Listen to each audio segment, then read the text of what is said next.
جناب امیر المومنین کا ایک فرمان ان مرحومین کی اور ان قبرستان والوں کی بخشش کا ایک ذریعہ بناتے ہوئے اور اپنی اس آخرت کو یاد کرتے ہوئے پیش کرتے ہیں۔ نہج البلاغہ کی حکمت نمبر 370 میں جناب امیر علیہ السلام فرماتے ہیں، اے لوگو اللہ سے ڈرو، کیونکہ کوئی شخص بیکار پیدا نہیں کیا گیا کہ وہ کھیل کود میں پڑ جانے،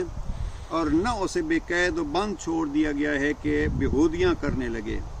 اور یہ دنیا جو اس کے لیے راستہ پہ راستہ ہے اس کی آخرت کا عوض نہیں ہو سکتی۔ جس کو اس کی غلط نگاہ نے بری صورت میں پیش کیا ہے، وہ فریب خوردہ جو اپنی بلند ہمتی سے دنیا حاصل کرنے میں کامیاب ہو، اس دوسرے شخص کی مانند نہیں ہو سکتا جس نے تھوڑا بہت آخرت کا حصہ حاصل کر لیا ہو۔ خلاصہ یہ ہے کہ جناب امیر علیہ السلام فرماتے ہیں، جاگو، آپ کو کسی مقصد کے لیے پیدا کیا گیا ہے، اور آپ کا وہ مقصد یہ دنیا کے 4 دن اور دنیا کی بڑی ہی مختصر سی خوشیاں نہیں ہے، بلکہ آپ کا مقصد حقیقت میں آخرت ہے، اور کامیاب وہ ہو گیا جنہوں نے علی سے آخرت کی زندگی سیکھی